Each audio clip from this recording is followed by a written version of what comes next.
ಹರೇ ಶ್ರೀನಿವಾಸ ಗುರೋ ರಾಘವೇಂದ್ರ. ಲಕ್ಷ್ಮಿಯ ಉಪಾಸನೆ ಅತ್ಯಂತ ಅವಶ್ಯಕ, ಮಾಡಬೇಕು. ಹೇಗೆ ಮಾಡಬೇಕು, ಅವಳನ್ನು ಏನಂತ ತಿಳ್ಕೊಂಡು ಮಾಡಬೇಕು ಅಂತಂದಾಗ ಗೀತಾಚಾರ್ಯ ಹೇಳ್ತಾನೆ, ಏತ್ವಕ್ಷರಂ ಅನಿರ್ದೇಶ್ಯಂ ಅವ್ಯಕ್ತಂ ಪರ್ಯುಪಾಸತೆ ಸರ್ವತ್ರಗಂ ಅಚಿಂತ್ಯಂ ಕೂಟಸ್ಥಂ ಅಚಲಂ ಧ್ರುವಂ. ಇಷ್ಟು ವಿಶೇಷಣಗಳನ್ನು ಕೃಷ್ಣ ತನ್ನ ದಾಸಾನುದಾಸನಾಗಿರ್ತಕ್ಕಂಥ ತನ್ನ ದಾಸ್ಯದಿಂದ ತನ್ನ ಮನಸ್ಸನ್ನು ಗೆದ್ದ ಆ ಪರಬ್ರಹ್ಮ ಲಕ್ಷ್ಮಿಗೆ ಕೊಟ್ಟ ಟೈಟಲ್ಗಳು ಇವು, ಬಿರುದುಗಳು. ಅವಳು ಎಂಥವಳು, ಅಕ್ಷರಳು, ನಾಶವಿಲ್ಲದೆ ಇರತಕ್ಕಂಥ ಶರೀರವುಳ್ಳವಳಯ್ಯ ಅವಳು. ಮತ್ತು ಅಕ್ಷರಂ ಅನಿರ್ದೇಶ್ಯಂ, ಯಾವ ವೇದಗಳಿಂದಲೂ ಇವಳು ಹೀಗಿದ್ದಾಳೆ ಅಂತ ಹೇಳಕ್ಕೆ ಸಾಧ್ಯ ಇಲ್ಲದೆ ಇರತಕ್ಕಂಥವಳು. ಅಂದರೆ ವೇದಗಳಿಗೂ ನಿಲಕದೇ ಇರತಕ್ಕಂಥವಳು, ತಿಳಿಯಲು ಸಾಧ್ಯವಾಗದೇ ಇರತಕ್ಕಂಥವಳು. ಅವ್ಯಕ್ತಳು, ಪ್ರಕಟವಾಗದೇ ಇರತಕ್ಕಂಥವಳು. ವ್ಯಕ್ತಳಲ್ಲ, ಎಲ್ಲ ಕಡೆ ಕಾಣಿಸ್ತಾ ಇರೋದಿಲ್ಲ ಅವಳು. ಅವ್ಯಕ್ತಳು ಅಂದರೆ ತಿಳಿಯಲು ಸಾಧ್ಯವಾಗದೇ ಇರತಕ್ಕಂಥವಳು. ಎಲ್ಲ ಕಡೆ ವ್ಯಾಪಿಸಿರ್ತಕ್ಕಂಥ ಮಹಾತಾಯಿಯವಳು. ಅನಂತ ಕಲ್ಯಾಣ ಗುಣಗಳಿಂದ ಕೂಡಿಕೊಂಡಿರತಕ್ಕಂಥವಳು. ಮನವಚನಗಳಿಗೆ ನಿಲಕದೇ ಇರತಕ್ಕಂಥವಳು. ಅನಿರ್ದೇಶ್ಯ ಅಂದರೆ ಹೀಗೆ ಅಂತ ಹೇಳಕ್ಕೆ ಮನಸ್ಸಿನಿಂದಾಗಲಿ ಮಾತುಗಳಿಂದಾಗಲಿ ಹೇಳಕ್ಕೆ ಸಾಧ್ಯ ಇಲ್ಲದೆ ಇರತಕ್ಕಂಥವಳು. ಅನಿರ್ದೇಶ್ಯಂ ಧ್ರುವಂ, ಶಾಶ್ವತವಾದ ಇರತಕ್ಕಂಥವಳು. ಇಂಥ ಲಕ್ಷ್ಮೀ ಇದ್ದಾಳಲ್ಲ, ಅವಳನ್ನು ನೀನು ಉಪಾಸನೆ ಮಾಡಬೇಕು. ಹೀಗಂತ ಚಿಂತನೆ ಮಾಡಬೇಕು. ಹೇಗೆ ಮಾಡಬೇಕು ನಾವು? ನನಗೆ ಬಾಮ್ಮ, ನೀ ಬಾ, ಭಾಗ್ಯದ ಲಕ್ಷ್ಮೀ ಬಾರಮ್ಮ, ನನ್ನ ಹತ್ರ ಬಾಮ್ಮ, ನನಗೆ ಸಂಪತ್ತು ಕೊಡಮ್ಮ ಅಂತ ಮಾಡಬೇಕು. ಅಲ್ಲ, ಅವ್ರು ಹೇಳ್ತಾರೆ ಸಂನಿಯಮ್ಯೇಂದ್ರಿಯ ಗ್ರಾಮಂ. ಮೊಟ್ಟ ಮೊದಲು ನೀನು ಮಾಡಬೇಕಾದ್ರೆ ಏನು ಮಾಡು ಗೊತ್ತಾ? ನಿನ್ನ ಇಂದ್ರಿಯಗಳನ್ನೆಲ್ಲ ನಿಗ್ರಹ ಮಾಡಬೇಕು. ಇಂದ್ರಿಯಗಳನ್ನು ನಿಗ್ರಹ ಮಾಡು ಅಂತಂದರೆ ಅರ್ಥನು, ಅದರಲ್ಲಿ ಎಲ್ಲ ಇಂದ್ರಿಯಗಳಿಗೆ ಪ್ರಧಾನವಾದದ್ದು ಯಜಮಾನನಾಗಿರ್ತಕ್ಕಂಥದ್ದು ಯಾವುದು ಅಂದರೆ ಮನಸ್ಸನ್ನು ನಿಗ್ರಹ ಮಾಡಬೇಕು. ನನಗದು ಬೇಕು, ಇದು ಬೇಕು, ಸಂಪತ್ತು ಬೇಕು, ಇನ್ನೊಬ್ಬರ ಆಸ್ತಿ ಬೇಕು, ಇನ್ನೊಂದು ದುಡ್ಡು ಬೇಕು, ಇದೆಲ್ಲ ಬಿಟ್ಟು ಬಿಡಬೇಕು. ಅಂದರೆ ಯಾವತ್ತು ಕಣ್ಣಿಗೆ ಆನಂದ ಆಗಬೇಕು, ಕಿವಿಗೆ ಆನಂದ ಆಗಬೇಕು, ಮೂಗಿಗೆ, ಅದು ಪರಾತ್ಪರನಿಂದ ಭಗವಂತನಿಂದ ಕಣ್ಣಿಗೆ ಆನಂದ ಆಗಬೇಕು. ಪರಾತ್ಪರನ ಕಥೆಗಳನ್ನು ಕೇಳುವುದರಿಂದ ಕಿವಿಗಳಿಗೆ ಆನಂದ ಆಗಬೇಕು. ಪರಮಾತ್ಮನ ವಸ್ತುಗಳನ್ನು ಆಘ್ರಾಣ ಮಾಡುವುದರಿಂದ ಮೂಗಿಗೆ ಆನಂದ ಆಗಬೇಕು. ಪರಮಾತ್ಮನ ಪ್ರಸಾದ ಸ್ವೀಕಾರದಿಂದ ನಾಲಿಗೆಗೆ ಆನಂದ ಆಗಬೇಕು. ಕೈಗಳಿಗೆ, ಕಾಲುಗಳಿಗೆ, ಎಲ್ಲ ಇಂದ್ರಿಯಗಳಿಗೆ ಭಗವತ್ ಸಂಬಂಧವಾಗಿರ್ತಕ್ಕಂಥ ಕರ್ಮ, ಭಗವತ್ ಸಂಬಂಧವಾದ ಸ್ಮರಣೆಗಳಿಂದ ಆನಂದ ಆಗಬೇಕೆ ಹೊರತಾಗಿ ಪ್ರಾಪಂಚಿಕ ವಿಷಯಗಳಿಂದ ಆನಂದ ಆಗಬೇಕು ಅಂತ ಚಿಂತನೆ ಮಾಡಬೇಕು. ಸೊ ಆ ಇಂದ್ರಿಯಗಳನ್ನು ನಿಯಮ್ಯ ಅಂದರೆ ನಿಗ್ರಹ ಮಾಡಬೇಕು. ಯಾವ ವಿಷಯದಲ್ಲಿ? ಭಗವಂತನ ವಿಷಯದಲ್ಲಿ ಅಲ್ಲ, ಮತ್ಯಾವುದರ ವಿಷಯ? ಪ್ರಾಪಂಚಿಕ ವಿಷಯಗಳಲ್ಲಿ ಇಂದ್ರಿಯಗಳನ್ನು ನಿಗ್ರಹ ಮಾಡಿ ಸನ್ನಿಯಮ್ಯೇಂದ್ರಿಯ ಗ್ರಾಮಂ ಸರ್ವತ್ರ ಸಮಬುದ್ಧಯ. ಎಲ್ಲ ಕಡೆ ಸಮಾನವಾದ ಬುದ್ಧಿ ಉಳ್ಳವನಾಗಬೇಕು. ಏನು ಸಮಾನವಾದ ಬುದ್ಧಿ ಅಂದರೆ ಕತ್ತಿ ಒಂದೇ, ಕುದುರೆ ಒಂದೇ, ತಾಯಿ ಒಂದೇ, ಹೆಂಡತಿ ಒಂದೇ, ಈ ರೀತಿಯ ಹಾಗಲ್ಲಪ್ಪ ಮರಿ. ಸಮಶಬ್ದವಾಚ್ಯನಾದ ಭಗವಂತ ಎಲ್ಲ ಕಡೆ ಸಮಾನವಾಗಿ ತುಂಬಿಕೊಂಡಿದ್ದಾನೆ. ಅಂದರೆ ಸರ್ವ ಗವಿ ಬ್ರಾಹ್ಮಣಿ ಪರಮ ಎಲ್ಲ ವಸ್ತುಗಳಲ್ಲಿ, ಅಂದರೆ ಅದು ಕೆಟ್ಟ ವಸ್ತು ಆಗ್ಬೋದು, ಒಳ್ಳೆಯ ವಸ್ತು ಆಗ್ಬೋದು, ಒಳ್ಳೆಯ ಜಂತುವಾಗ್ಬೋದು, ಕೆಟ್ಟ ಜಂತುವಾಗ್ಬೋದು, ಕೆಟ್ಟ ಮನುಷ್ಯ ಆಗ್ಬೋದು, ಒಳ್ಳೆಯ ಮನುಷ್ಯ ಆಗ್ಬೋದು, ವಿದ್ವಾಂಸ ಆಗ್ಬೋದು, ಬ್ರಾಹ್ಮಣ ಆಗ್ಬೋದು, ಆಕಳ ಆಗ್ಬೋದು, ಎಲ್ಲ ಕಡೆ ಭಗವಂತ ಸಮಾನನಾಗಿ ಇದ್ದಾನೆ. ನಾಯಿಯಲ್ಲಿರುವ ಭಗವಂತ ಸ್ವಲ್ಪ ಕಮ್ಮಿ, ಆನೆಯಲ್ಲಿರ್ತಕ್ಕಂಥ ಭಗವಂತ ದೊಡ್ಡದಲ್ವ, ಅದು ಭಾಳ ಶ್ರೇಷ್ಠವಾದದ್ದು, ಬೆಲೆ ಉಳ್ಳದ್ದು, ಅದ ಕಾರಣ ಅದರಲ್ಲಿರ್ತಕ್ಕಂಥ ಭಗವಂತ ಶ್ರೇಷ್ಠವಾಗಿರ್ತಾನೆ. ಹೀಗೆಲ್ಲ ಚಿತ್ರ ಮಾಡೋದು. ಅದು ನಾಯಿಯಾಗಲಿ, ಆನೆಯಾಗಲಿ, ಆಕಳಾಗಲಿ, ಸಿಂಹವಾಗಲಿ, ಎಲ್ಲದರಲ್ಲಿ ಕೂಡ ಸಮಾನವಾದ ಸ್ಥಿತಿಯಲ್ಲಿ ಇರತಕ್ಕಂಥ ಭಗವಂತನನ್ನು ಚಿಂತನೆ ಮಾಡಿ ಸರ್ವತ್ರ ಸಮಬುದ್ಧಯ, ಸಮಶಬ್ದವಾಚ್ಯನಾದ ಭಗವಂತ ಸರ್ವತ್ರ ವ್ಯಾಪ್ತನಾಗಿದ್ದಾನೆ ಎಂಬ ಚಿಂತನೆಯಲ್ಲಿರಬೇಕು. ಸನ್ನಿಯಮ್ಯ ಇಂದ್ರಿಯ ಗ್ರಾಮಂ ಸರ್ವತ್ರ ಸಮಬುದ್ಧಯ ತೇ ಪ್ರಾಪ್ನುವಂತಿ ಮಾಮೇವ. ಈ ರೀತಿಯಾಗಿ ಇದ್ದು ನಾನು ಹೇಳಿದ ಮೇಲೆ ಹೇಳಿದ ಗುಣಗಳಿಂದ ಕೂಡಿಕೊಂಡಿರ್ತಕ್ಕಂಥ, ಮಹಾತ್ಮೆಯಿಂದ ಕೂಡಿಕೊಂಡಿರ್ತಕ್ಕಂಥ ಲಕ್ಷ್ಮಿಯನ್ನು ಯಾರು ಉಪಾಸನೆ ಮಾಡ್ತಾರೆ ಅವರು ಖಂಡಿತ ಲಕ್ಷ್ಮಿಯ ಅನುಗ್ರಹಕ್ಕೆ ಪಾತ್ರರಾಗಿ ಅವಳ ದ್ವಾರ ಕೊನೆಗೆ ನನ್ನನ್ನೇ ಹೊಂದುತ್ತಾರೆ. ಪ್ರಾಪ್ನುವಂತಿ ಮಾಮೇವ ಸರ್ವಭೂತ ಹಿತೇರತಾಹ. ಅವ್ರು ಇನ್ನೊಂದಾಗಿರ್ಬೇಕು ಗೊತ್ತನ, ಮೊದಲನೇದು ಹೇಳಿದರು ತಮ್ಮ ಇಂದ್ರಿಯಗಳನ್ನು ನಿಗ್ರಹ ಮಾಡಿಕೊಂಡು ಪ್ರಾಪಂಚಿಕ ವಿಷಯಗಳಲ್ಲಿ ತಮ್ಮ ಇಂದ್ರಿಯಗಳನ್ನು ನಿಗ್ರಹ ಮಾಡಿಕೊಂಡಿರಬೇಕು. ಸರ್ವತ್ರ ಭಗವಂತ ಇದ್ದಾನೆ, ಸಮಾನವಾಗಿದ್ದಾನೆ, ಅವನಲ್ಲಿ ವ್ಯತ್ಯಾಸ ಇಲ್ಲ ಅಂತಂಬೋ ಚಿಂತನೆ ಒಳಗಾಗಿರಬೇಕು. ಸರ್ವಭೂತ ಹಿತೇರತ, ಎಷ್ಟು ಸುಂದರವಾದ ಮಾತು. ಸಾಮಾನ್ಯವಾಗಿ ದುಡ್ಡಿನ ಆಸೆಯಲ್ಲಿ ತನ್ನನ್ನು ತಾನು ಮರೆತು ಸಂಪಾದನೆಗೆ ಲೋಲುಪನಾಗಿ ಸಂಪಾದನೆ ಮಾಡಿಕೊಂಡು ಕೋಟಿ ಕೋಟಿ ರೂಪಾಯಿ ಸಂಪಾದನೆ ಮಾಡಿಕೊಂಡಿರ್ತಕ್ಕಂಥವನಿಗೆ ಇದು ಬರನೇ ಬರೋದಲ್ಲ. ಸರ್ವಭೂತ ಹಿತೇರತ, ಎಲ್ಲ ಪ್ರಾಣಿಗಳಿಗೆ ಒಳ್ಳೆಯದಾಗಲಿ, ಎಲ್ಲ ಪ್ರಾಣಿಗಳಿಗೆ ಕ್ಷೇಮ ಆಗಲಿ, ಅವಳೆಲ್ಲವೂ ಸುಖವಾಗಿರಲಿ, ಅವಳು ಆನಂದವಾಗಿರಬೇಕು ಅಂತಂಬೋ ಚಿಂತನೆ ಅವನಿಗೆ ಬರೋದಿಲ್ಲ. ಯಾಕಂದರೆ ಆಶಾ, ಲೋಭ ತನಗೇ ಇರಬೇಕು, ಇನ್ನೊಬ್ಬರಿಗೆ ಬರಬಾರ್ದು. ಈ ಲೋಭಿಯ ಲಕ್ಷಣ ಏನು ಅಂತಂದರೆ ತನಗೆ ಎಲ್ಲ ಬರ್ತಾ ಇರಬೇಕು ಮತ್ತು ಬೇರೆಯವರಿಗೆ ಎಲ್ಲ ಹೋಗಬೇಕು. ಇದು ಎಂಥ ದರಿದ್ರ ನೋಡಿ. ತನಗೆಲ್ಲ ಬರಬೇಕು ಎಂಬುದು ಪರವಾಗಿಲ್ಲ, ಒಂದು ರೀತಿಯಿಂದ ಏನೋ ನಡೆಯಪ್ಪ ಹೋಗಲಿ ಅಂದ್ಕೊಳ್ಳಿ. ಆದರೆ ಪಕ್ಕದ ಮನೆಯವನು ಬಿಲ್ಡಿಂಗ್ ಕಟ್ಟಿದ, ಅಯ್ಯೋ ದರ್ಜೆ ಮಟ್ಟ ಕಟ್ಟಿಂದಲ್ಲ ಅಂತ ಬಾಧೆ ಪಡ್ತಾನೆ ಅವನು. ಲೋಭಿಯ ಲಕ್ಷಣ. ಆದ ಕಾರಣವೇ ಕೃಷ್ಣ ದೈತ್ಯರನ್ನು ಸಂಹಾರ ಮಾಡಿದ, ಪೂತನೆಯನ್ನು ಸಂಹಾರ ಮಾಡಿದ, ಪೂತನೆಯ ಸಂಹಾರ ಆದಮೇಲೆ ಶಕಟಾಸುರನನ್ನು ಸಂಹಾರ ಮಾಡಿದ, ಶಕಟಾಸುರನನ್ನು ಸಂಹಾರ ಮಾಡಿದ ಮೇಲೆ ಮಾಡಿದ ಮೂರನೆಯ ಯಾರು ಗೊತ್ತಾ? ವೃತ್ರಾಸುರನನ್ನು ಸಂಹಾರ ಮಾಡಿದ. ವೃತ್ರಾಸುರ ಅಂದರೆ ಸುಂಟರ ಗಾಳಿ, ಕಾಮ, ಕ್ರೋಧ, ಲೋಭ. ಈ ಮೂರನೇದು ಲೋಭ. ಕಾಮಕ್ಕೆ ಪ್ರತಿರೂಪಳು ತಾಟಕ, ಅವಳನ್ನು ಅಲ್ಲ ಪೂತನ, ಅವಳನ್ನು ಸಂಹಾರ ಮಾಡಿದ. ಶಕಟಾಸುರ ಕಾಮ ಕ್ರೋಧಕ್ಕೆ ನಿದರ್ಶನ ಅವನು, ಅವನ್ನ ಕೊಂದ. ಮೂರನೇವ್ರನ್ನ ಯಾರನ್ನ ಕೊಂದ ಗೊತ್ತಾ?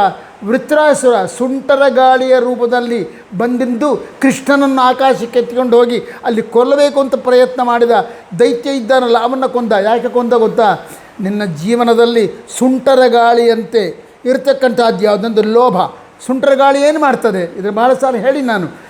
ಎಲ್ಲೆಲ್ಲೋ ಇರತಕ್ಕಂಥ ಹೊಲಸು, ಕೆಲಸಕ್ಕೆ ಬಾರದಿಂದ ಕಾಗದ, ಕಡ್ಡಿ ಎಲ್ಲವನ್ನು ತನ್ನೊಳಗೆ ಎಳ್ಕೊಂಡು ಸುತ್ತಿಗೋ ಎಲ್ಲವನ್ನು ಮೇಲೆ ತೊಗೊಂಡೋಗಿ ಕೊನೆಗೆ ಒಂದು ಕಡೆ ಅದೆಲ್ಲವನ್ನು ಒಂದು ಕಡೆ ಬಿಟ್ಬಿಟ್ಟು ತಾನು ಹಾಳಾಗಿ ಹೋಗಿಬಿಡ್ತದೆ. ಸುಂಟರ ಗಾಳಿಯ ಲಕ್ಷಣ ಬರ್ತೈತೆ ನೋಡಿ ಅಡವಿಗಳಲ್ಲಿ.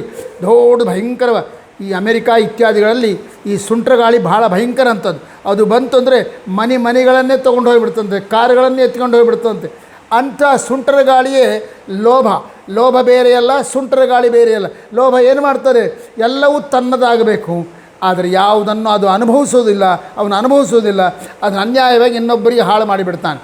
ಆದರೆ ಸುಂಟರ ಗಾಳಿ ಕೂಡ ಹಾಗೆ, ಎಲ್ಲೋ ಬಿದ್ದಿರ್ತಕ್ಕಂಥ ಕಸ, ಕಡ್ಡಿ, ಕಾಗದ, ಅದು ಇದು ಎಲ್ಲವನ್ನು ತನ್ನೊಳಗೆ ತೊಗೊಂಡು ಕೊನೆಗೆ ಅದನ್ನೆಲ್ಲ ತೊಗೊಂಡು ಇನ್ನೊಂದು ಕಡೆ ಬಿಟ್ಟು ಬಿಡ್ತಾರೆ. ಹಾಗಾಗಬಾರ್ದು. ಆದ ಕಾರಣ ಲೋಭ ಎನ್ನುವುದು ಸುಂಟರ ಗಾಳಿ ಇದ್ದಂತೆ. ಅಂಥ ಲೋಭವನ್ನು ಜಯಿಸಬೇಕು. ಅದಕ್ಕೆ ಅದೇನು ಮಾಡಿ ಲೋಭ ಜಯಿಸೋದು ಅಂದರೆ ಏನು? ಎಲ್ಲರಿಗೆ ಒಳ್ಳೆಯದಾಗಲಪ್ಪ, ಎಲ್ಲರೂ ಸುಖವಾಗಿರಲಿ, ಎಲ್ಲರೂ ಸಂಪತ್ತಿನಿಂದ ಕೂಡಿಕೊಂಡಿರಲಿ ಅಂತ ಚಿಂತನೆ ಮಾಡಬೇಕಂತೆ. ಸರ್ವಭೂತ ಹಿತೇರತ, ಎಲ್ಲ ಭೂತಗಳಲ್ಲಿ, ಎಲ್ಲ ಪ್ರಾಣಿಗಳಲ್ಲಿ, ಅದು ಪಕ್ಷಿ ಆಗ್ಬೋದು, ಆಕಾಶದಲ್ಲಿ ಹಾರತಕ್ಕಂಥ ಪಕ್ಷಿ ಆಗ್ಬೋದು, ಭೂಮಿಯಲ್ಲಿ ನಡೀತಕ್ಕಂಥ ಪ್ರಾಣಿಗಳಾಗ್ಬೋದು, ನೀರಿನಲ್ಲಿ ಓಡಾಡ್ತಕ್ಕಂಥ ಜಲಚರ ಪ್ರಾಣಿಗಳು, ಎಲ್ಲದರಲ್ಲಿ ಕೂಡ ಅವನು ಒಳ್ಳೆಯ ಜಾತಿಯವನಾಗ್ಬೋದು, ಕೆಟ್ಟ ಜಾತಿಯವನಾಗ್ಬೋದು, ಹೀನ ಜಾತಿ, ಯಾವುದು ನೋಡಬಾರ್ದು. ಎಲ್ಲ ಜೀವಿಗಳು, ಎಲ್ಲರಲ್ಲಿ ಕ್ಷೇಮ ಬುದ್ಧಿ, ಅವರು ಸುಖವಾಗಿರಲಿ ಅಂತಕ್ಕಂಥ ಅಪೇಕ್ಷೆ ಉಳ್ಳವನಾಗಬೇಕು. ಇಂಥವನು ಲಕ್ಷ್ಮಿಯನ್ನು ಈ ಗುಣಗಳಿಂದ ಕೂಡಿಕೊಂಡು ಲಕ್ಷ್ಮಿಯನ್ನು ಉಪಾಸನೆ ಮಾಡಿದರೆ ಅವನು ಖಂಡಿತ ಏನಾಗ್ತಾನೆ ಗೊತ್ತನ? ಅವನು ಖಂಡಿತ ನನ್ನ ಹತ್ತಿರ ಬರ್ತಾನೆ. ಸೇ ಪ್ರಾಪ್ನುವಂತಿ ಮಾಮೇವ, ನನ್ನನ್ನೇ ಹೊಂದುತ್ತಾರೆ. ಎಷ್ಟು ಸುಂದರವಾದ ಚಿಂತನೆಯನ್ನು ಕೊಟ್ಟಿದ್ದಾನೆ. ಆದ ಕಾರಣ ಲಕ್ಷ್ಮಿಯ ಉಪಾಸನೆ ಒಂದು ರೀತಿಯಿಂದ ಕಷ್ಟ, ಆದರೆ ಆ ಲಕ್ಷ್ಮಿ ಭಗವಂತನಿಗೆ ದಾಸಳು, ಭಗವಂತನ ನ್ಯಾಮನದಲ್ಲಿ ಇರ್ತಾಳೆ, ಜಗತ್ತನ್ನು ಉದ್ಧಾರ ಮಾಡ್ತಾಳೆ ಎಂಬ ಭಾವನೆಯಲ್ಲಿ ಒಳ್ಳೆ ಸಾತ್ವಿಕವಾದ ಜೀವನವನ್ನು, ಚಾಂಚಲ್ಯರಹಿತವಾದ ಇಂದ್ರಿಯಗಳ ಉಳ್ಳವನಾಗಿ, ಎಲ್ಲ ಭೂತಗಳಲ್ಲಿ ಸಮಾನ ದೃಷ್ಟಿ ಉಳ್ಳವನಾಗಿ, ಎಲ್ಲ ಕಡೆ ಭಗವಂತ ಇದ್ದಾನೆ ಅಂತ ಚಿಂತನೆ ಮಾಡ್ಕೋತಾ ಲಕ್ಷ್ಮಿಯನ್ನು ಉಪಾಸನೆ ಮಾಡಿದರೆ ಖಂಡಿತ ಆ ವ್ಯಕ್ತಿ ಏನಾಗ್ತಾನೆ ಗೊತ್ತನ? ಅವನು ಮದೋನ್ಮತ್ತನಾಗದಲ್ಲ, ಲೋಭಿಯಾಗೋದಿಲ್ಲ, ಸ್ವಾರ್ಥಪರನಾಗೋದಿಲ್ಲ. ಮತ್ತೇನಾಗ್ತಾನೆ? ನನ್ನ ಅನುಗ್ರಹಕ್ಕೆ ಪಾತ್ರನಾಗ್ತಾನೆ, ನನ್ನನ್ನೇ ಹೊಂದುತ್ತಾನೆ ಅಂತ ಸ್ಪಷ್ಟವಾಗಿ ಹೇಳಿದ್ದಾರೆ. ಇಂಥ ಲಕ್ಷ್ಮಿಯ ಉಪಾಸನೆಯನ್ನು ಗೀತಾಚಾರ್ಯ ಸ್ಪಷ್ಟ ಮಾಡಿದ್ದಾನೆ. ಇಂಥ ಲಕ್ಷ್ಮಿಯ ಬಗ್ಗೆ ಅವಳು ಇಷ್ಟು ಮಹಾತ್ಮೆಯನ್ನು ಭಗವಂತನಿಂದ ಹೋಲಿಸಿಕೊಳ್ಳಲ್ರಿ. ಗೀತಾಚಾರ್ಯ ತನ್ನ ಮುಕ್ತ ಕಂಠದಿಂದ ನನಗೆ ಸಂಬಂಧಪಟ್ಟ ನನ್ನ ದಾಸಿಯಾದ ಅವಳ ಉಪಾಸನೆಯಿಂದ ನನ್ನನ್ನು ಹೊಂದಲಿಕ್ಕೆ ಯೋಗ್ಯಳಾಗಿರತಕ್ಕಂಥ ಲಕ್ಷ್ಮಿಯನ್ನು ಇಷ್ಟು ಗುಣಗಳಿಂದ ವರ್ಣನೆ ಮಾಡಿದ್ದ ಅಂದರೆ ಅವಳು ಎಂಥ ಸೇವೆ ಮಾಡಿರಬೇಕು ಲಕ್ಷ್ಮಿ. ಅದು ನಮ್ಮ ವರ್ಣನೆಗೆ ನಿಲಕನೆ ಇರತಕ್ಕಂಥದ್ದು. ಲಕ್ಷ್ಮಿಯಂತೆ ಸೇವೆ ಮಾಡೋದು ನಮ್ಮ ಜೀವನದಲ್ಲಿ ಯಾವ ಜೀವಿಗಳ ಜೀವನದಲ್ಲೂ ಸಾಧ್ಯ ಇಲ್ಲ. ಆದರೆ ಈ ಲಕ್ಷ್ಮಿಯಂಥ ತಾಯಿ ಭಗವಂತನ ಈ ರೀತಿ ಉಪಾಸನೆ ಮಾಡ್ತಾಳೆ. ನಾವು ನಮ್ಮ ಯೋಗ್ಯತೆಗೆ ತಕ್ಕಂತೆ ಲಕ್ಷ್ಮಿಯಂತೆ ಸ್ವಲ್ಪ ಆದರೂ ನಮ್ಮಪ್ಪನಿಗೆ ಸೇವೆ ಮಾಡೋಣ, ಆತ್ಮಾರ್ಪಣೆ ಮಾಡಿಕೊಂಬೋಣ ಅಂತ ಚಿಂತನೆ ಮಾಡಿದರೆ ನಮ್ಮ ಯೋಗ್ಯತೆಗೆ ತಕ್ಕಂತೆ ಉಪಾಸನೆ ಸಿದ್ಧಿಸ್ತದೆ. ಖಂಡಿತ ನಮಗೆ ಭಗವಂತನ ಅನುಗ್ರಹ ಆಗುತ್ತದೆ. ಆದ ಕಾರಣ ಹಾಗಾದ್ರೆ ಲಕ್ಷ್ಮಿ ಏನು ಉಪಾಸನೆ ಮಾಡಿದ್ದಾಳೆ, ಎಂಥ ಉಪಾಸನೆ ಮಾಡಿದ್ದಾಳೆ, ಇದನ್ನು ಎಲ್ಲ ದಾಸರು ಹೇಳೋದು. ನಾನು ಅದನ್ನೇ ಹೇಳಬೇಕಾಗುತ್ತದೆ. ಯಾವುದು? ಛತ್ರ ಚಾಮರ ವ್ಯಜನ ಪರ್ಯಂಕ ಪಾತ್ರರೂಪ ತಾನೆಯಾಗಿ ಚಿತ್ರಚರಿತನಾದ ಹರಿಗೆ ನಿತ್ಯ ಸೇವೆ ಮಾಡುತ್ತಿಗಳು. ಏನು ಧನ್ಯಳು ಲಕುಮಿ ಅಂತ ಮಾನ್ಯಳು. ಕೋಟಿ ಕೋಟಿ ಭೃತ್ಯರಿರಲು, ಕೋಟಿ ಕೋಟಿ ಭೃತ್ಯರಿರಲು ಹಠಕಾಂಬರನ ಸೇವೆ ಸಾಟಿ ಇಲ್ಲದೆ ಪೂರ್ಣ ಗುಣಳು ಸರ್ವದಾ ಮಾಡುತ್ತಿಗಳು. ಏನು ಧನ್ಯಳು, ಎಂಥ ಧನ್ಯಳಯ್ಯ. ಯಾಕೆ ಅವಳತ್ತ ಧನ್ಯಳು? ಅವಳು ಆ ರೀತಿ ಮಾಡ್ತಾಳಯ್ಯ ಭಗವಂತನ ಸೇವೆ. ಅದೇ ನಾನು ಮತ್ತೊಮ್ಮೆ ಎಚ್ಚರಿಕೆ ಕೊಡ್ತಿರ್ತೀನಿ. ಲಕ್ಷ್ಮಿ ಭಗವಂತನ ನಿಯತ ಸೇವಕಳು. ಅವಳಿಗೆ ಸಮಾನವಾಗಿ ಸೇವೆ ಸಲ್ಲಿಸ್ತಕ್ಕಂಥವಳು ಹಿಂದೆ ಯಾವ ಜೀವಿ ಇಲ್ಲ, ಮುಂದೆ ಅದಕ್ಕೆ ಸಮಾನವಾದ ಜೀವಿ ಬರಲಿಕ್ಕೆ ಸಾಧ್ಯನೇ ಇಲ್ಲ. ಅಂಥ ಸೇವಕಳು. ಅಷ್ಟೇ ಹೊರತಾಗಿ ಅವಳು ನಮ್ಮ ಲೌಕಿಕ ಪ್ರಪಂಚದಲ್ಲಿ ಗಂಡ ಹೆಂಡತಿ ಇದ್ದಂತೆ ರತಿದಾಯಕಳು, ಹುಚ್ಚಾದ ಆಲೋಚನೆಗಳು ಮಾಡಿದರೆ ಬಹಳ ತಪ್ಪಾಗುತ್ತದೆ. ಹಾಗೆಂದು ಚಿಂತನೆ ಮಾಡಬಾರ್ದು. ಅವಳನ್ನು ಪತ್ನಿಯನ್ನಾಗಿ ಸ್ವೀಕಾರ ಮಾಡಿದ್ದಾನೆ ಭಗವಂತ. ಬರೇ ಪತ್ನಿಯನ್ನಾಗಿ ಅಲ್ಲ, ಅವಳನ್ನು ಎಲ್ಲವನ್ನಾಗಿ ಸ್ವೀಕಾರ ಮಾಡಿದ್ದಾನೆ. ತನಗೆ ಏನೇನು ಬೇಕು, ಅವನಿಗೆ ಆನಂದ ಇನ್ನೊಂದರಿಂದ ಆಗಬೇಕಾಗಿಲ್ಲ, ಆದರೆ ಅವರಿಗೆ ಆತ್ಮೋದ್ಧಾರ ಆಗಬೇಕಾದ್ರೆ ಏನೇನು ಸೇವೆ ತಗೋಬೇಕು ಅಷ್ಟೆಲ್ಲ ಸೇವೆಗಳನ್ನು ಒಬ್ಬ ಲಕ್ಷ್ಮಿಯಿಂದ ಮಾತ್ರ ಸ್ವೀಕಾರ ಮಾಡ್ತಾನೆ.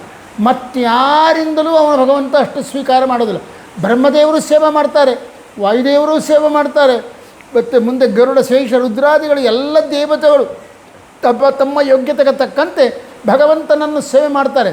ಆದರೆ ಲಕ್ಷ್ಮಿಯಂತೆ ಭಗವಂತ ಯಾರಿಗೂ ತನ್ನ ಸೇವೆಯನ್ನು ಕೊಟ್ಟಿಲ್ಲ. ಲಕ್ಷ್ಮಿ ಮಾಡಿದಂಥ ಸೇವೆಯನ್ನು ನಾವು ಯಾರೂ ಮಾಡೋದಿಲ್ಲ. ಇದನ್ನು ಬಹಳ ಅದ್ಭುತವಾಗಿ ವರ್ಣನೆ ಮಾಡಿದ ಪುರಾಣ ಅಂತಂದರೆ ಆದಿತ್ಯ ಪುರಾಣ ವೆಂಕಟೇಶ ಮಹಾತ್ಮೆ. ಲಕ್ಷ್ಮಿ ಎಷ್ಟು ಅದ್ಭುತವಾಗಿ ಸೇವೆ ಮಾಡ್ತಾ ಇದ್ದಾಳೆ. ಅದ ಕಾರಣ ಅವಳು ಧನ್ಯಳು. ಏನು ಧನ್ಯಳೋ ಲಕ್ಷ್ಮಿ.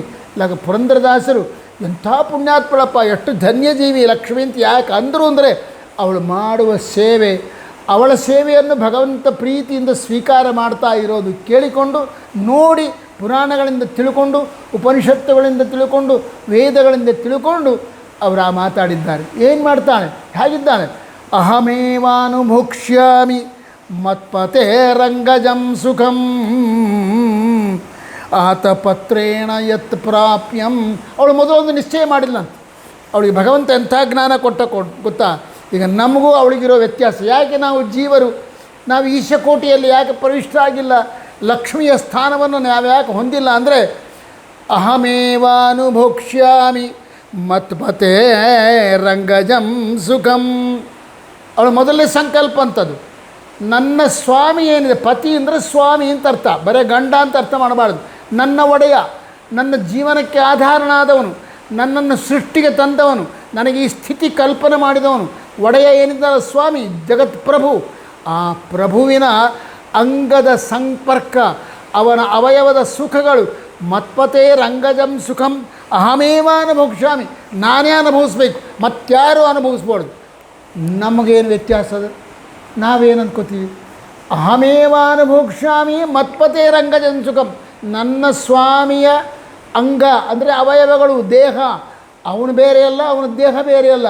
ಅದರ ಸುಖ ಏನದಲ್ಲ, ಅದು ನನಗೇ ಆಗಬೇಕು, ಮತ್ತಾರಿಗೂ ಆಗಬಾರ್ದು ಎಂಬ ಚಿಂತೆ ಅವಳಿಗೆ. ನಮಗೇನದು ಗೊತ್ತಿಲ್ಲ. ಪೂಜಾ ಮಾಡೋ ಕಾಲಕ್ಕೆ ಮಾತ್ರ ಸಾಲಿಗ್ರಾಮದ ಸ್ಪರ್ಶ ಆದರೆ ಸಾಕು, ಉಳಿದ ಸಮಯದಲ್ಲಿ ನನ್ನ ಮಗನ ಮುದ್ದಾಡಿದ್ರೆ ಸಾಕು, ನನ್ನ ಹೆಂಡತಿಯನ್ನು ಮುದ್ದಾಡಿದ್ರೆ ಸಾಕು, ನನ್ನ ಹೆಂಡತಿಯ ಅಂಗಸ್ಪರ್ಶ ಆದ್ರೆ ಸಾಕು, ನನ್ನ ಗಂಡನ ಅಂಗಸ್ಪರ್ಶ ಆದ್ರೆ ಸಾಕು, ಈ ರೀತಿ ಚಿಂತನೆ ಮಾಡ್ತಾರೆ. ನಮ್ಮಮ್ಮನ ತೊಡೆ ಮೇಲೆ ನಾನು ಆಡಿಕೊಂಡ್ರೆ ಸಾಕು. ದಾಸರು ಲಕ್ಷ್ಮೀದೇವಿ, ನಾನು ನನ್ನ ಗಂಡನ ತೊಡೆಯ ಮೇಲೆ ಆಡಿಕೋಬೇಕು, ನಾನು ನನ್ನ ಗಂಡನಿಗೆ ಮನೆ ಆಗಬೇಕು, ನಾನು ನನ್ನ ಗಂಡನಿಗೆ ಛತ್ರ ಆಗಬೇಕು, ನಾನು ನನ್ನ ಗಂಡನಿಗೆ ಚಾಮರ, ಎಲ್ಲ ತರಹದ ಸೇವೆ, ಎಲ್ಲ ತರಹದ ಸ್ವಾಮಿಯ ಅಂಗಸ್ಪರ್ಶಕ್ಕೆ ಕಾರಣೀಭೂತವಾಗಿರ್ತಕ್ಕಂಥ ವಸ್ತುಗಳು ನಾನಾಗಬೇಕು. ಆ ರೀತಿ ಅವನಿಗೆ ಉಪಾಸನೆ ಮಾಡಬೇಕು. ನಾವು ಒಂದು ಸ್ವಲ್ಪ ಅಂದರೆ 5% ಭಗವಂತನ ಅಂಗಸ್ಪರ್ಶ ಅಪೇಕ್ಷೆ ಪಟ್ಟರೆ ಲೌಕಿಕ ಪ್ರಪಂಚದಲ್ಲಿರುವ ಬಂಧಕಗಳಾದ ಪ್ರಾಪಂಚಿಕ ವಿಷಯಗಳ ಸಂಪರ್ಕವನ್ನೇ ಹೆಚ್ಚು ಅಪೇಕ್ಷೆ ಪಡ್ತಾ ಇರ್ತೀವಿ. ನನಗೆ ಯಾವಾಗಲೂ ಹೊಟ್ಟೆ ತುಂಬ ಅನ್ನ ಇರಬೇಕು, ಅಂದರೆ ಆ ಅನ್ನದ ಸ್ಪರ್ಶವನ್ನು, ಅದರ ಸುಖದ ಅನುಭವವನ್ನು ನಾವು ಅನುಭವಿಸ್ತೀವಿ. ನಮ್ಮ ಬಂಧು ಬಾಂಧವರ ಸುಖದ ಅನುಭವವನ್ನು ಅನುಭವಿಸ್ತೀವಿ, ನಾವು ಅಪೇಕ್ಷೆ ಪಡ್ತೀವಿ. ನನ್ನ ಮಕ್ಕಳ ಸುಖವನ್ನು ನಾವು ಅನುಭವಿಸ್ತೀವಿ. ಆದರೆ ಜಗನ್ಮಾತೆ ಅವಳಿಗೆ ಮಕ್ಕಳು ಇಲ್ಲ, ಯಾರೂ ಇಲ್ಲ. ಮೊದಲು ಅವಳಿಗೆ ಬೇಕಾಗಿದ್ದೆ ಅಂದರೆ ನನ್ನ ಸ್ವಾಮಿ, ನನ್ನ ಮನಸ್ಸನ್ನು ಅಪಹಾರ ಮಾಡಿರ್ತಕ್ಕಂಥ ಜಗತ್ ಪ್ರಭುವಾಗಿರ್ತಕ್ಕಂಥ ಸರ್ವ ನಿಯಂತನಾದ ಸರ್ವೋತ್ತಮನಾದ ಕರುಣಾಮೂರ್ತಿಯಾದ ಪರಬ್ರಹ್ಮ ನಾರಾಯಣ ಇದ್ದನಲ್ಲ, ಅವನ ಸ್ಪರ್ಶ, ಅವನ ಅಂಗಸ್ಪರ್ಶ ನಂಗೆ ಆಗಬೇಕು. ಅವಳು ಅಂತಾಳಂತೆ, ಏನಾಗಬೇಕಮ್ಮ ನಿಂಗೆ, ಏನೇನಾಗಬೇಕು? ಆತಪತ್ರೇಣ ಯತ್ ಪ್ರಾಪ್ಯಂ, ಆತಪತ್ರೇಣ ಯತ್ ಪ್ರಾಪ್ಯಂ ಪಾದುಕಾಭ್ಯಾಂಚ ಯತ್ ಸುಖಂ ಸರ್ವಂ ಭಾಗ್ಯಂ ಮಮೈವ ಸ್ಯಾತ್ ಇತಿ ವಕ್ಷಸ್ಥಿತಾಪಿ ಸ. ಅವನ ವಕ್ಷಸ್ಥದಲ್ಲಿ ವಾಸ ಮಾಡ್ತಕ್ಕಂಥ ಜಗದಂಬೆ ಮೊದಲೇಂದ ಛತ್ರಿಗೆ ಹಿಡಿದರೆ ಆತಪತ್ರೇಣ ಯತ್ ಪ್ರಾಪ್ಯಂ, ಆತಪತ್ರ ಅಂದರೆ ಛತ್ರಿಕೆ ಹಿಡಿದ್ರೆ ಯಾರಿಗೆ ಸುಖ ಆಗ್ತಾರೆ? ಸ್ವಲ್ಪ ಆಲೋಚನೆ ಮಾಡಿರಿ. ಈಗ ನಾವು ಛತ್ರಿ ಹಿಡ್ಕೋತೀವಿ. ಯಾಕೆ ಛತ್ರಿ ಹಿಡಿದು? ಮಳೆ ಬರ್ತಾಯಿತ್ತು, ಆ ಮಳೆಯ ಹನಿ ನಮ್ಮ ಮೇಲೆ ಬೀಳಬಾರ್ದು, ಛತ್ರಿ ಹಿಡ್ಕೋತೀವಿ. ಅಂದರೆ ನಮಗೆ ಆನಂದ ಆಗಲಕ್ಕಾಗಿ ಛತ್ರಿಕೆ ಯಾಕೆ ಹಿಡ್ಕೋತೀವಿ? ಬಿಸಿಲು ಬಹಳ ಇತ್ತು, ಆ ಬಿಸಿಲಿನ ತಾಪ ನಮಗೆ ಆಗಬಾರ್ದು. ನಾವು ವಿಚಿತ್ರ ಇರೋದು. ಲಕ್ಷ್ಮಿ ಹೇಳ್ತಾಳೆ, ಆತಪತ್ರ ಹಿಡ್ಕೊಂಡ್ರೆ ಅಂದರೆ ಛತ್ರಿಯನ್ನು ಭಗವಂತನ ಮೇಲೆ ಹಿಡ್ಕೋಬೇಕು. ಆ ಛತ್ರಿಗೆ ನಾನಾಗಬೇಕು ಅಲ್ಲಮ್ಮ, ಅದರಿಂದ ಅವನಿಗೆ ಸುಖ. ಅಯ್ಯೋ, ಅವನಿಗೆ ಸುಖ ಅಲ್ಲ, ನಂಗೆ ಆಗ್ತದೆ. ನಾನು ಆತಪತ್ರ ಅಂದರೆ ಛತ್ರಿಯ ರೂಪದಲ್ಲಿ ಸ್ವಾಮಿಯ ಮೇಲೆ ನಿಂತುಕೊಂಡ್ರೆ ನನಗೆ ಎಷ್ಟು ಆನಂದ ಆಗ್ತದೆ ಗೊತ್ತನಾ? ಹಬ್ಬ, ನನ್ನ ಜನ್ಮ ಧನ್ಯ. ನಾನು ಸ್ವಾಮಿಗೆ ಆತಪತ್ರ ಆದೆ, ನಾನು ಸ್ವಾಮಿಗೆ ಛತ್ರಿಕೆ ಆದೆ. ಅವನಿಗೆ ನೆರಳನ್ನು ತಾಪವನ್ನು ಕಳೆದೆ ಅಂತ ಅಲ್ಲ, ಅವನಿಗೆ ಮಳೆ ಹಾನಿಗಳು ಬೀಳದಂತೆ ಮಾಡಿದೆ ಅಂತಲ್ಲ, ಮತ್ತೇನು, ನನಗಾನಂದಕ್ಕಾಗಿ ಅವನಿಗೆ ಛತ್ರಿಕೆ ಆಗಬೇಕು. ಆತಪತ್ರೇಣ ಯತ್ ಪ್ರಾಪ್ಯ ಪಾದುಕಾಭ್ಯಾಂಚ ಯತ್ ಸುಖಂ. ಅವನಿಗೆ ಪಾದುಕೆಗಳಾಗಬೇಕು. ನಾನು ಯಾಕೆ ಪಾದುಕೆಗಳಾಗಬೇಕು? ಎಷ್ಟು ಸುಂದರ ಅದು ನೋಡಿರಿ, ರಚನೆ ಹೇಗದ ನೋಡ್ರಿ ಭವಿಷ್ಯತ್ರ ಪುರಾಣ. ಆತಪತ್ರ ಛತ್ರಿಕೆ ಅದು ಮ್ಯಾಲಿರೋದು ಭಾಳ ಚಂದ ಗಮನದಲ್ಲಿ. ಪಾದುಕೆಗಳು ಕೆಳಗಿರತಕ್ಕಂಥದ್ದು. ಕೆಳಗಿನ ಅವಯವ ಕಾಲು, ಮೇಲಿನ ಅವಯವ ಯಾವುದು? ತಲೆ. ತಲೆಗೆ ಆನಂದವನ್ನು ಉಂಟು ಮಾಡುವುದು ಛತ್ರಿಕೆ, ಮೈಗೆ ಆನಂದವನ್ನು. ಪಾದುಕೆ ಅದಲ್ಲ, ಅದು ಕಾಲಿಗೆ ಆನಂದವನ್ನು ಉಂಟು ಮಾಡೋದು. ಕಾಲಿಗೆ ಬಾಧಾದಿಗಳಾಗದೇ ಇರುವ ರೀತಿಯಲ್ಲಿ. ನಮ್ಮಪ್ಪನಿಗೆ ಬಾಧೆ ಎಲ್ಲಿ ಬಂತು? ಅದು ಅಪ್ರಾಕೃತ ಶರೀರ. ಮತ್ತು ಅವನಿಗೆ ಪಾದುಕೆ ನಾನಾಗಬೇಕು ಅಂದರೆ ಕೆಳಗಿನಿಂದ ಹಿಡ್ಕೊಂಡು ತಲೆವರೆಗೆ ಇರತಕ್ಕಂಥ ಎಲ್ಲ ಉಪಚಾರಗಳು ನಾನೇ ಆಗಬೇಕು ಎಂಬುದು ಒಂದೇ ಸಿಂಪಲಾಗಿ ಹೇಳ್ಬಿಟ್ಲು. ತಲೆಯ ಮೇಲೆ ಇರ್ತಕ್ಕಂಥ ಛತ್ರಿಕೆ ನಾನಾಗಬೇಕು, ಅದರಿಂದ ನಂಗೆ ಆನಂದ. ಕಾಲಿಗೆ ಹಾಕತಕ್ಕಂಥ ಪಾದುಕೆ ನಾನಾಗಬೇಕು, ಅದರಿಂದ ನಂಗೆ ಆಗಬೇಕು. ಅಲ್ಲಮ್ಮ, ಪಾದುಕೆ ಕಾಲುಗಳಿಂದ ಏನು ಆನಂದ ಆಗ್ತದೆ? ತಲೆಗೆ ಅಂದರೆ ಛತ್ರಿಕೆ ಹಿಡಿದ್ರೆ ಸ್ವಲ್ಪ ಅವರಿಗೆ ಆನಂದ. ಪಾದುಕೆ ಆದಾಗ ಪರಮಾತ್ಮನ ಪಾದಗಳು ಬೇರೆಯಲ್ಲ, ತಲೆ ಬೇರೆಯಲ್ಲ. ತಲೆಗೂ ಪಾದಕ್ಕೂ ಏನು ವ್ಯತ್ಯಾಸ ಇಲ್ಲ. ಆ ಪಾದಕ್ಕಿರ್ತಕ್ಕಂಥ ಮಹಾತ್ಮನೇ ತಲೆಗೂ ಆದ, ತಲೆಗಿರ್ತಕ್ಕಂಥ ಮಹಾತ್ಮನೇ ಪಾದಕ್ಕೆ ಆದ ಕಾರಣ ತಲೆಯ ಮೇಲೆ ಛತ್ರಿಕೆ ನಾನಾಗಬೇಕು, ಪಾದಗಳಿಗೆ ಪಾದುಕೆಗಳು ನಾನಾಗಬೇಕು. ಅದರಿಂದ ಆಗತಕ್ಕಂಥ ಆನಂದದ ಅನುಭೂತಿಯನ್ನು ನಾನು ಅನುಭವಿಸಬೇಕು ಅಂತ ಅವಳು ಕೇಳ್ಕೊತಾಳೆ ಮಹಾನುಭಾವಳು. ಆತಪತ್ರೇಣ ಯತ್ ಪ್ರಾಪ್ಯಂ ಪಾದುಕಾಭ್ಯಾಂಚ ಯತ್ ಸುಖಂ ಸರ್ವಂ ಭಾಗ್ಯಂ ಮಮೈವ ಸ್ಯಾತ್. ಆ ಎಲ್ಲ ಭಾಗ್ಯ ನನಗೆ ಇರಬೇಕು. ಇದರಿಂದ ಏನಾಯಿತು ಗೊತ್ತಾ ನಮಗೆ ಅರ್ಥ ಆಯಿತು.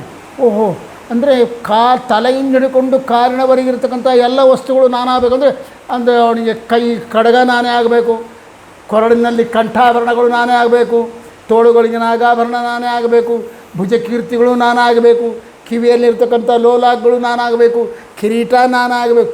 ಎಲ್ಲ ಆಯಿತು, ಅದು ಅಂಡರ್ಸ್ಟುಡ್. ಇದು ತಲೆಯಿಂದ ಕಾಲಿನವರೆಗೆ ಹೇಳಿದ್ರಿಂದ ಭಗವಂತನ ದೇಹದ ಸಂಬಂಧವನ್ನು ಹೊಂದಿರತಕ್ಕಂಥ ಎಲ್ಲ ತರಹದ ಆಭರಣಗಳು ನಾನೇ ಆಗಬೇಕು, ಎಲ್ಲ ವಸ್ತುಗಳು ನಾನೇ ಆಗಬೇಕು, ಅದರಿಂದ ನನಗೇ ವಿಚಿತ್ರವಾದ ಆನಂದದ ಅನುಭೂತಿ ನನಗಾಗಬೇಕು ಅಂತಕ್ಕಂಥ ಮಾತನ್ನು ನಮ್ಮ ತಾಯಿ ಕೇಳ್ತಾಳೆ.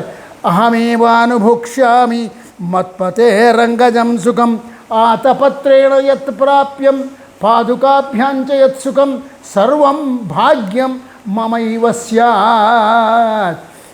ಯಾವ ಚಪ್ರಿಯಾಗಲಿ ಯಾವ ಛತ್ರಿಕೆಯಾಗಲಿ ಕೂಡ ನನಗೆ ಈ ಯಜಮಾನನಿಗೆ ಛತ್ರಿಕೆ ಆದೆ, ಇವನ ಇವನಿಗೆ ಬಿಸಿಲಿನ ತಾಪ ಉಂಟಾಗದಂತೆ ಮಾಡಿದೆ, ಇವನಿಗೆ ಮಳೆ ಬರದಂತೆ ಮಾಡಿದೆ ಅಂತ ಅದು ಅಂದ್ಕೋತದನ, ಆನಂದ ಪಡ್ತಾನ. ಅದನ್ನು ನಮ್ಮಮ್ಮ ಹೇಳ್ತಾಳೆ, ನಮ್ಮಪ್ಪನಿಗೆ ಛತ್ರಿಕೆ ಆದರೆ ಆನಂದ ಆಗ್ತದೆ, ನಮ್ಮಪ್ಪನಿಗೆ ಪಾದುಕೆಗಳಾಗ್ತವೆ ಆಗ್ತದೆ. ಪಾದುಕೆ ಕಾಲಿನ ಚಪ್ಪಲಿ ಇರ್ತಾವಲ್ಲ, ಕಾಲಿನ ಚಪ್ಪಲಿಗಳು ಎಂದೂ ಕೂಡ ನಾನು ಪ್ರತಿನಿತ್ಯ ಇವನ್ನ ಹೊತ್ಕೊಂಡು ತಿರುಗ್ತೀನಿ, ಯಾವ ಮುಳ್ಳು ನಾಟದಂತೆ ಮಾಡ್ತೀನಿ, ಕಾಲಿಗೆ ಹರಳು ತಾಳದಂತೆ ಮಾಡ್ತೀನಿ. ನನ್ನನ್ನು ತೊಗೊಂಡೋಗಿ ದೇವ್ರನ್ನೇ ಇಡಬಾರ್ದ, ನನ್ನನ್ನು ತೊಗೊಂಡೋಗಿ ಒಳ್ಳೆ ಟ್ಯಾಂಕಿನಾಗ ಇಡಬಾರ್ದ, ಯಾವ ಚಪ್ಪಲಿಗೆ ಆಗಿಲ್ಲ. ಅದು ಮನೆಯ ಹೊರಭಾಗದಲ್ಲಿ ಅಂಗಳದಲ್ಲೇ ಬಿಡ್ತಾರೆ ಅದನ್ನು. ಆದರೂ ಆ ಚಪ್ಪಲಿ ಏನಾದರೂ ಆನಂದ ಪಡ್ತದನ. ಆದರೆ ನಮ್ಮಮ್ಮ ಅಂತಾಳೆ, ನಾನು ಪಾದುಕೆ ಆಗಬೇಕು, ಪಾದುಕೆ ಆದರೆ ನಂಗೆ ಆನಂದ, ನನ್ನ ಜೀವನ ಧನ್ಯ ಆಗ್ತದೆ ಅಂತಾಳೆ. ಈ ರೀತಿಯಾಗಿ ಭಗವಂತನ ಸೇವೆಗೆ ತನ್ನನ್ನು ತಾನು ಸರ್ವವಿಧಿಯಿಂದಲೂ ಸಮರ್ಪಣೆ ಮಾಡಿಕೊಂಡ ಏಕೈಕ ತಾಯಿ ಯಾರಂದರೆ ಲಕ್ಷ್ಮಿ. ಆದ ಕಾರಣವೇ ಅವಳ ಉಪಾಸನೆಯಿಂದ ಭಗವಂತ ಪ್ರೀತನಾಗ್ತಾರೆ. ಅಲ್ಲಿಷ್ಟೇ ಆ ಉಪಾಸನೆಯಲ್ಲಿ ಭಗವಂತನ ವಿಸ್ಮೃತಿ ಬರಬಾರ್ದು, ಲಕ್ಷ್ಮಿಯೇ ಪ್ರಧಾನ ಆಗಬಾರ್ದು. ಲಕ್ಷ್ಮಿ ಪ್ರಧಾನ ಆದರೂ ಅಂದರೆ ಭಗವಂತ ದೂರ ಆಗಿಬಿಡ್ತಾನೆ. ಇಲ್ಲ, ಭಗವಂತನನ್ನು ಮನಸ್ಸನ್ನಿಟ್ಟುಕೊಂಡು ಆತನ ನಿಯತ ಪತ್ನಿ, ಆತನ ನಿಯತ ಸೇವಕಳು ಎಂಬ ಭಾವನೆಯಿಂದ ಅವಳಿಂಥ ಕಲ್ಯಾಣ ಗುಣಗಳಿಂದ ಕೂಡಿಕೊಂಡಿರ್ತಕ್ಕಂಥವಳು, ನನ್ನನ್ನು ಉದ್ಧಾರ ಮಾಡ್ತಕ್ಕಂಥವಳು, ಭಗವಂತನ ಉಪಾಸನೆಯನ್ನು ಈ ರೀತಿ ಮಾಡ್ತಕ್ಕಂಥವಳು ಅಂತ ಅಂದುಕೊಂಡು ಮಾಡಿದರೆ ಖಂಡಿತ ನಮ್ಮ ಜೀವನ ಧನ್ಯ ಆಗ್ತದೆ ಅಂತ ಹೇಳ್ತಾ ಇಲ್ಲಿಗೆ ಸಮಾಪ್ತಿ ಮಾಡೋಣ. ಮತ್ತೆ ನಾಳೆ ಮುಂದಿನ ಕಥಾಭಾಗವನ್ನು ನೋಡೋಣ. ಹರೇ ಶ್ರೀನಿವಾಸ.